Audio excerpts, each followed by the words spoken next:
할렐루야, 예수님 안에서 반드시 좋은 일이 있습니다. 몇 년 전 제 생일 때 아이들이 선물을 했습니다. 제가 책을 좋아하니 책을 사보라고 모 서점의 도서상품권 카드를 충전해서 준 것이었죠. 평소에도 온라인이 아닌 오프라인 서점에 가서 책을 골라 사는 것이 큰 즐거움이었던 터에 아이들이 준 카드는 저를 즐겁게 하는 선물이었습니다. 덕분에 가격 걱정하지 않고 들고 오기 어려울 만큼 책을 구입해서 한동안 열독을 하기도 했습니다. 선물은 사람의 마음을 즐겁게 합니다. 더구나 그 사람의 사랑과 정성이 담긴 선물이라면 그것이 무엇이든 우리를 잠시나마 행복하게 할 것입니다. 그런데 여기에 가장 큰 선물이 있습니다. 이 선물은 억만금을 주어도 살 수 없고 평생 공부를 해서도 가질 수 없습니다. 아무리 막강한 권력을 가진 사람이라도 놀라운 재능을 가진 예수가라도 얻을 수가 없습니다.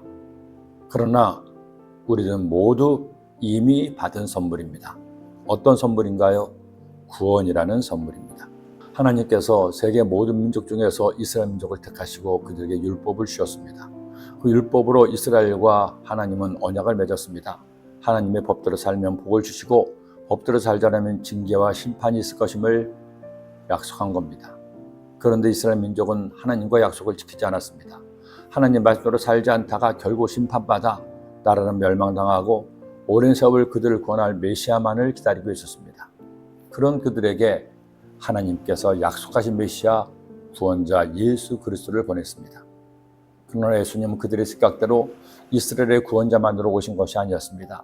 그들을 로마 압제에서 구원할 정치적 구원자가 아니었습니다. 영원히 죄로 인해 죽을 수밖에 없는 인류를 멸망에서 구원해 영생에 이르게 하는 진정한 구원자로 오신 겁니다. 그리고 이제 베드로를 통해 고넬료의 집안을 구원하심으로 이스라엘 민족을 넘어 이방인에게 우리 모두에게 나에게 구원을 선물로 주신 것이죠. 그런즉 하나님이 우리가 주 예수 그리스도를 믿을 때 주신 것 같은 선물을 그들에게 주셨으니 내가 누구에게 하나님을 능히 맡겠느냐 하더라. 여러분, 우리가 구원받아 하나님의 자녀가 된 것은 내가 노력해서 얻은 것이 아닙니다. 나의 수고와 노력으로 받은 것은 선물이 아니죠. 받아야 될 싹시오 대가입니다. 그런데 예수님의 죽으심과 부활하심으로 우리는 예수님을 믿기만 하면 하나님의 은혜로 구원의 선물을 받게 되었으니 얼마나 감사한 일입니까?